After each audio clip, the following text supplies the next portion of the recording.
What is up there, LEGO fans? Welcome back. Alex here. In this video, I will be doing a public service announcement because it is time now for round 3 of the Bricklink Designer program. Now, just in case you are not aware of this program, what this is these are all projects that initially hit 10,000 supporters on the LEGO Ideas website, but unfortunately were not approved to become an official LEGO Ideas set. But now they have been given a second chance at becoming a LEGO set through the Bricklink affiliate. And how it works is that they throw out a handful of designs through each round, and the first 5 that reach 3,000 pre-orders do become a LEGO set. Now, when this actually started, I had no idea actually this program existed or got going until round 2. So round 1 I did miss out, and there were some great designs through the first round, and that also included, of course, the castle in the forest, which I think sold out in mere minutes. I actually was able to get my hands on one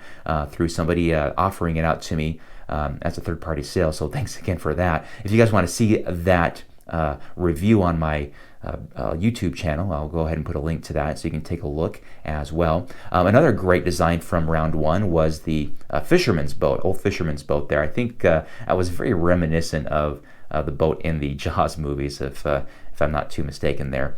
But anyway, round 1 went around, and now round 1 people finally got their sets back in around March, I believe. Round 2 is when I finally discovered this, and by the time I found it, there was a design I really wanted, and that was the LEGO store. Unfortunately, it had reached its max crowdfunding number, and I was not able to secure one of my own. So if I want to buy one, I'm going to have to buy it from a scalper, no doubt, for some ridiculous price, but no matter. I was able, though, to get a retro bowling alley pre-ordered. So I'm looking forward to that. And of course, these pictures, these images of it are not exactly how they're going to look, right? The end design is going to be quite different. I'm not sure how this is going to look because they can't show you exactly what it's going to look like because they need the crowdfunding to happen first, which is 3,000 orders up to 10,000 units per design. So I did get an email fairly recently from the LEGO group about my pre-order of the Retro Bowling Alley, and I am advised I should see that in August. So yes, you do have to wait some time to get these things, which makes sense because, well, they don't even exist until the pre-order reaches 3,000, and then they get the gears moving there to get those produced, developed, and distributed, and all that good stuff. So anyway, that was round 2, and now we have round 3, and that's what I want to go through here with you all to see what we have here. I think there's 9 unique designs that have been submitted here, and the first 5 that reach those 3,000 pre-orders are going to be actual LEGO sets through, of course, the Bricklink affiliate. So let's take a look at the first one here, which is Space Troopers by Nick Royer, it looks like. Now, first impressions here, this looks like the classic space design from the late 70s that LEGO first came out with. And although this isn't the final design, I think it looks fantastic. I think this has a very good chance of reaching that 3,000 pre-order fairly quickly. But let's see, this is at, they're asking for $200 US for this design. And let's see, it's got 2,670 pieces. I don't think I would vote for it, but I think there's a lot of fans out there who I think would go for the pre-order. So we'll see how that goes. Next up is the 1950s Diner by Pix027. Great looking design. I love that pink car there, that classic looking car from the 50s.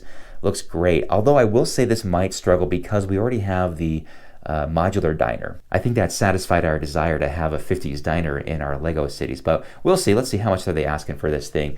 $130 for this thing, and it has 1,377 pieces. Next up is the Train Station Stud Gate. This thing is very, very big. I would love it if the actual design looked like this, but my guess is LEGO might dumb it down a little bit. But man, if it looks like this in the end, wow, fantastic looking design. They are asking for $400 on the pre-order with this thing, but it does have over 4,000 pieces, so I'll give it that. Be interesting to see how this goes. I'm tempted on this guy because it looks really, really good. Next up is a working waterfall. This is by the King of Lego. Very good looking set here. I think this would go well with power functions. It looks like this is a moving has some moving parts to it as well. And I think there's a little mining cart there at the lower left with some gold in it. That's pretty cool. I like that. Very, very clever. And I think it has some cool details on the interior there as well. This is going for $230 US. Has about 2,400 pieces. You know what? I think this has a very good chance. I'll bet that this will end up as one of the 5 that gets produced that reaches that 3,000, if not the full 10,000. Next up, we have the Exploratorium, the steam-powered science by Endless Ages. This thing, also like the train station, is enormous. Wow, look at this thing. Lots of stuff going on.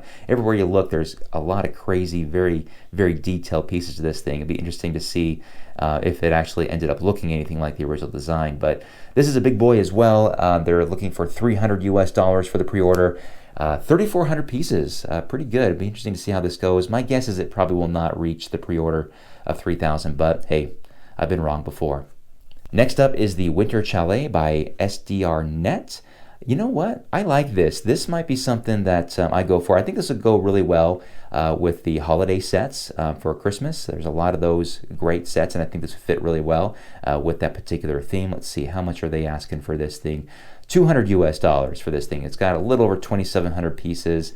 Man, a lot of these, man, they're a lot of money. But I think, again, these are not the final designs. These are the designs submitted by the original designer. So, you know, we'll see how that looks. But in the end, but for now, I got to say, the Winter Chalet looks pretty darn good. Next is the Modular Construction Site by Ryan Taggart. This looks pretty cool. Really tall looking building. It looks like it's a skyscraper in the process of being built. I like this design. Let's see, how much is this thing going for? Ooh, wow, $320. My goodness, that's a big one. Another huge Lego set, over 3,000 pieces, 3,371. Be interesting to see how this thing does. Wow, these are big, big designs. Let's see, let's go to the next one here. Mountain View Observatory by Thomas W_BL. This looks good. This has, I'm betting on this thing reaching it pretty the fastest actually. This thing has a lot of great detail inside and out. Built modular style, of course. $320 US for this thing for pre-order. 3,889 pieces for the Mountain View Observatory. I like this. I think man, I might go for this one here, guys. I like it. And then finally, we have Brick West Studios by Bricky Bricks 82. Looks like this is a movie set. We got the saloon there, a lot of different stuff going on here to film your movie here. So how much are they asking for this thing? Another really, really expensive set. $350 US. My goodness. And this thing has 3,928. I don't know. I think this, I don't know if this is going to make it for it. I mean, if it was a standalone saloon and you stuck to kind of just like, okay, this is a Wild West Lego set and you didn't have all the stuff to make it a movie set, I think it has a better chance. But hey, you know what, like I said, we'll see. And I think that's it. I think that's all the designs for round 3. Some good ones in there, a lot of expensive ones. My goodness, we'll have to see how people react and do their pre-orders with this stuff. I love the Bricklink Designer program, and now we see some good stuff here at round 3. Anyway, so that's it, guys. Thank you so much for watching. Take a look, and if you want to get your hands on any of these for round 3, you got to act pretty quick, because if history teaches us anything, is that pre-orders can happen very, very quick. In one instance, that, for example, round 1, the castle in the forest disappeared in a matter of 23 minutes. So anyway, all right, guys, that's it for me today. Thank you so much for watching, and we'll catch you in the next one. Till then, have a good one. Bye-bye.